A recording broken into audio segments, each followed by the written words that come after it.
believe my eyes. Why have you come back? Please, sir, we've done what you told us. We've brought you the broomstick of the Wicked Witch of the West. We melted her. Oh, you liquidated her, eh? Very resourceful. Yes, sir. So we'd like you to keep your promise to us, if you please, sir. Not so fast. Not so fast. I'll have to give the matter a little thought. Go away and come back tomorrow. Tomorrow? Oh, but I want to go home now. You've had plenty of time already. Yeah. Do not arouse the wrath of the great and powerful Oz. I said come back tomorrow. If you are really great and powerful, you keep your promises. Do you presume to criticize the great Oz? You ungrateful creatures think yourselves lucky that I'm giving you audience tomorrow instead of 20 years from now. Oh.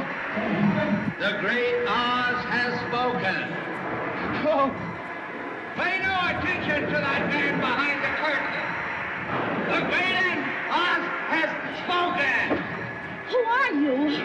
Oh, I am the great and powerful Wizard of Oz. You've invested $10 billion in vaccinations over the last 2 decades, and you figured out the return on investment for that. It kind of stunned me. Can you walk us through the math? It's over a 20-to-1 return. So if you just look at the economic benefits, that's a pretty strong number compared to anything else. I think the numbers that you ran through were if you had put that money into an S&P 500 and reinvested the dividends, you'd come up with something like $17 billion, but you think it's $200 billion. Here, yeah. Trade-off, you just mentioned, obviously, the economic pain. What do you think the right balance is between the trade-off of protecting people's lives and the economic hit? I mean, do you see a situation where the global economy could be virtually at a standstill for a year or even more? Well, it won't go to zero, but it will shrink. Global GDP is going to take, probably the biggest hit ever. Maybe the Depression was worse, or 1873, I don't know. But in my lifetime, this will be the greatest economic hit. But you don't have a choice. People act like you have a choice. People don't feel like going to the stadium when they might get infected. It's not the government who's saying, okay, just ignore this disease. And, people are deeply affected by seeing these deaths, by knowing they could be part of the transmission chain, and old people, their parents, their grandparents could be affected by this. And so you don't get to say ignore what's going on here. There will be the ability, particularly in rich countries, to open up if things are done well over the next few months. But for the world at large, normalcy only returns when we've largely vaccinated the entire global population. And so, although there's a lot of work on testing, a lot of work on drugs that we're involved with, trying to achieve that ambitious goal, which has never been done for the vaccine, that rises to the top of the list. Eventually, what we'll have to have is certificates of who's a recovered person, who's a vaccinated person, because you don't want people moving around the world where you'll have some countries that won't have it under control. Sadly, you don't want to completely block off the ability for those, people to go there and come back and move around. So eventually there will be sort of this digital immunity proof that will help facilitate the global reopening up. Don't go to crowded places. France is trying to close down restaurants and cafes and bars. Yeah. Should that happen here in the United States? Every single day we meet with the task force and we take a look at what's going on. And you don't want to make a pronouncement that no one should ever go into a restaurant. I mean, I think that might be overkill right now, but everything is on the table. This will be the new normal until a vaccine is developed. Until we find a vaccine, going back to normal means putting lives at risk. We need to produce it and to deploy it in every single corner of the world. Full vaccination of our children and pregnant women. Development of new vaccines, therapeutics and diagnostics. Vaccines and therapeutics are developed.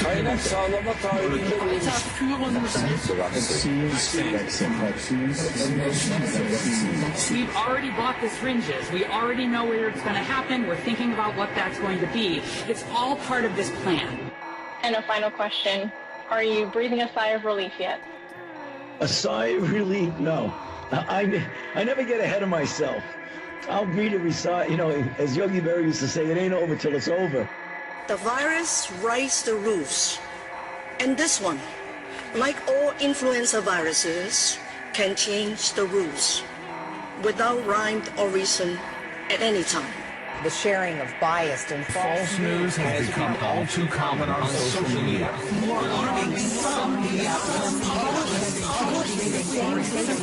Without checking facts first. Unfortunately, some members of the community use their platforms to push their own personal bias and agenda to control exactly what people think. And this is extremely dangerous to our democracy. This is extremely dangerous to our democracy.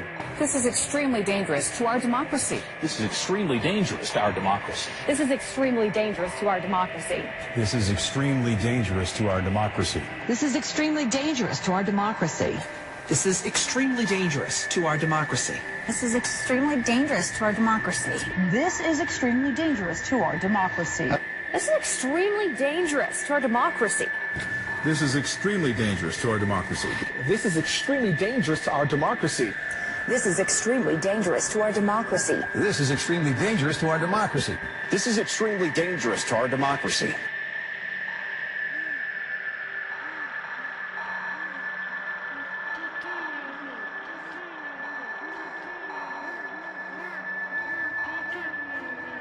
Bernays set out to experiment with the minds of the popular classes. His most dramatic experiment was to persuade women to smoke.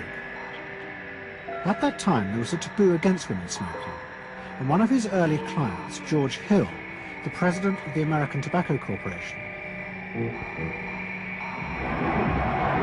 Every year, New York held an Easter Day parade to which thousands came, and Bernays decided to stage an event there. He persuaded a group of rich debutantes to hide cigarettes under their clothes. Then they should join the parade, and at a given signal from him, they were to light up the cigarettes dramatically. Bernays then informed the press that he had heard that a group of suffragettes were preparing to protest by lighting up what they called torches of freedom. He knew this would be an outcry, and he knew that all of the photographers would be there to capture this moment. And so he was ready with a phrase which was torches of freedom. And so here you have a symbol, women, young women, debutantes, smoking a cigarette in public with a phrase that means anybody who believes in this kind of equality pretty much has to support them in the ensuing debate about this, because torches of freedom. I mean, what's on all American coins? It's liberty. She's holding up the torch. You see, and so all of this is there together. There's emotion, there's memory, there's a rational phrase, even though it's using a lot of emotional elements. It's a phrase that works in a rational sense. All of this is together. And so the next day, this was not just in all of the New York papers, it was across the United States and around the world. And from that point forward, the sale of cigarettes to women began to rise. He had made them socially acceptable with a single symbolic act. What Bernays had created was the idea that if a woman smoked, it made her more powerful and independent, an idea that still persists today. Embrace me, my sweet embrace. It made him realize that it was possible to persuade people to behave irrationally if you link products to their emotional desires and feelings. The idea that smoking actually made women freer was completely irrational, but it made them feel more independent. It meant that irrelevant objects could become powerful emotional symbols of how you wanted to be seen by others. We have these really beautiful garters that normally would be on stockings. So when you put it on, yes, we're covering our face, but it still makes me feel sexy and strong.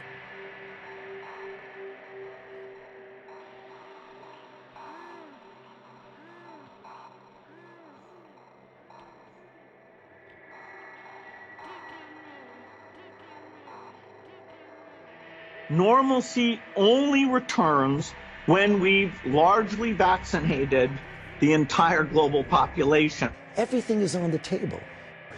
This will be the new normal until a vaccine is developed. Until we find a vaccine, going back to normal means putting lives at risk. We need to produce it and to deploy it in every single corner of the world. Full vaccination of our children and pregnant women. Development of new vaccines, therapeutics and diagnostics. And infectious vaccines and therapeutics are developed.